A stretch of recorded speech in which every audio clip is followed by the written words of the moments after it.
رمضان کا کبھی سوچا رمضان کا مطلب کیا ہے؟ رمضان کو رمضان کیوں کہتے ہیں؟ اللہ نے 11 مہینوں کے نام عربوں سے رکھوائے اور روزے کے مہینے کا نام خود رکھا قرآن میں، شہر رمضان الذی انزل فیہ القرآن۔ محرم، صفر، ربیع الاول، ربیع الثانی، جمادی الاولی، جمادی الثانی، رجب، شعبان، شوال، ذوالقعدہ، ذوالحج، یہ عربوں نے نام رکھا، اور رمضان پہلے سے رکھا جا چکا تھا، عربوں سے رکھوایا۔ رمضان کے لفظ اور روزے میں کیا جوڑ ہے؟ رمضان کہتے ہیں جل جانا، جل جانا، جل جانا۔ تو اس کو روزے کے ساتھ کیا مناسبت ہے کہ جب کوئی مرد عورت روزہ رکھتا ہے یا رکھتی ہے تو پچھلے 330 دن کے گناہ، آج روزہ رکھا، بھٹی تیار ہو گئی، گناہ ڈال کے جلاؤ، دوسرے دن اور گناہ جلاؤ، تیسرے دن اور گناہ، چوتھے دن اور، 30ویں دن سارے گناہوں کو اللہ تعالیٰ جلا کے، راکھ کر کے، ایمان والے مرد عورت کو پاک کر کے، صاف کر کے، آخری رات کہتا ہے جاؤ بخشے بخشائے چلے جاؤ،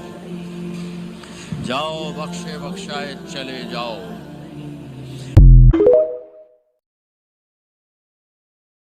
یہ اور حکم بھی اسی کا ہی ہے۔ یہ اللہ تمام جہانوں کا رب بڑی برکت والا ہے۔ اس آیت مبارکہ میں کائنات کی تخلیق کا سارا مرحلہ اور ٹائم پیریڈ خالق کائنات نے بیان کر دیا ہے۔ اس کے علاوہ اس کا بیان قرآن کریم کے اندر تقریباً 7 جگہ پر بالکل ایک جیسے موجود ہے، جسے پڑھ کر بالکل ایسا لگتا ہے کہ اللہ نے اس عظیم الشان کائنات کو صرف 6 دنوں کے اندر پیدا کیا اور 7ویں روز اپنے عرش پر واپس چلا گیا، جیسا کہ اس کی شان کے لائق ہے۔ یہ سن کر ایک عام انسان کے دماغ میں یقیناً یہ سوال ضرور پیدا ہوتا ہے کہ اللہ تعالیٰ تو ہر چیز پر قادر ہے، اس کے لیے تو کوئی بھی کام کرنا صرف کن کی دوری پر ہے اور اگلے ہی لمحے وہ فیکون یعنی ہو جاتا ہے۔ تو پھر سوال یہ ہے کہ اللہ تعالیٰ نے اس کائنات کو پیدا کرنے میں 6 دن کا ٹائم کیوں لگا دیا؟ بس ایک ہی لمحے کے اندر کن کہہ کر اسے کیوں نہیں بنا دیا؟ کیا ایسا تو نہیں کہ اللہ تعالیٰ کی ذات بھی ٹائم کی پابند ہے؟ اگر ایسا ہے تو پھر وہ خالق کیسے ہو سکتی ہے؟ کیونکہ ٹائم ایک ایسی تخلیق ہے جسے پیدا کیا گیا، اور کوئی خالق اپنی تخلیق کا پابند بھلا کیسے ہو سکتا ہے؟ لیکن اس کی اصل وجہ ہے ان آیات کا اصل مفہوم نہ سمجھ پانا،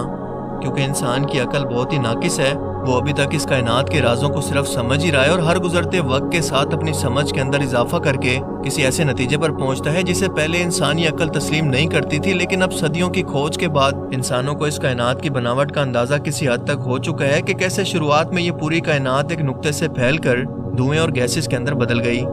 جس سے تمام سیلیسٹیل آبجیکٹس، ستارے، سیارے، چاند اور گلیکسیز وغیرہ بننا شروع ہوئی، جس کے بارے میں ذرا بھی اندازہ آج سے 100 سال پہلے کے جو شخص فجر کی نماز پڑھنے کے بعد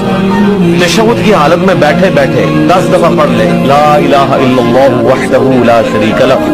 لہ الملک ولہ الحمد بیدہ الخیر یحیی و یمیت وہو علی کل شیء قدیر، تو نبی اسلام فرماتے ہیں کہ اللہ تعالی ہر بری چیز سے، ہر شیطانی وار سے اسے بچا لے گا اگر وہ فجر کے وقت پڑھ لے تو شام تک، اور اگر مغرب کے بعد پڑھ لے تو صبح کے درمیان، جس کا مطلب ہے کہ کائنات کا بننا ایک الگ مرحلہ تھا اور ان کے درمیان مخلوقات یا کسی اور تخلیق کا بننا ایک الگ مرحلہ۔ اور اگر ایسا نہیں تھا تو اللہ پاک کا قرآن کریم کے اندر صرف یہ فرما دینا کافی تھا کہ ہم نے صرف 6 دن کے اندر زمین اور آسمان بنا دیے۔ اب یہاں پر لفظ ان کے درمیان سے کیا مراد ہے یہ ہم ذرا آگے جا کر سمجھیں گے، لیکن اس سے پہلے ایک سوال آپ کے ذہن میں ضرور آ سکتا ہے کہ زمین اور آسمان کو پیدا کرنے سے پہلے دن اور رات کا تو کوئی وجود تھا ہی نہیں، کیونکہ دن اور رات تو دراصل زمین کے روٹیشن کی وجہ سے ہی بنتے ہیں، جب 24 گھنٹوں میں سے 12 گھنٹے زمین کے ایک حصے پر دن اور 12 گھنٹے ایک حصے پر رات رہتی ہے۔ اور کائنات کی تخلیق کے وقت تو زمین موجود ہی نہیں تھی، لہٰذا 6 دن کا ٹائم قرآن پاک دراصل کیسے بیان کر رہا ہے؟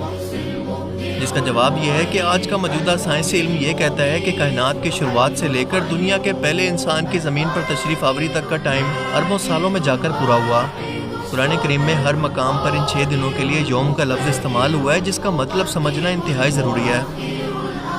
فرض کریں کہ آپ بڑھاپے میں کسی گاؤں میں اپنی پیدائش اور بچپن کی جگہ پر جاتے ہیں اور وہاں پر جا کر کسی شخص کو اپنے گھر کی جگہ کی طرف اشارہ کر کے بتاتے ہیں کہ ایک روز تھا کہ میں یہاں پر بچپن میں کھیلا کرتا تھا، پھر ایک روز آیا کہ جب میں نے اپنی تعلیم مکمل کر کے اپنا بزنس شروع کیا، اور آج مجھے یہ دن دیکھنا نصیب ہو رہا ہے کہ میں اسی جگہ پر واپس لوٹ آیا ہوں۔ کیا آپ نے غور کیا کہ آپ نے اپنی کہانی سناتے ہوئے اپنی زندگی کے 60 یا 70 سالوں کے ٹائم کو صرف 3 دن کے اندر بانٹ دیا ہے؟ حالانکہ آپ کی اس وقت عمر 60 یا 70 سال ہے۔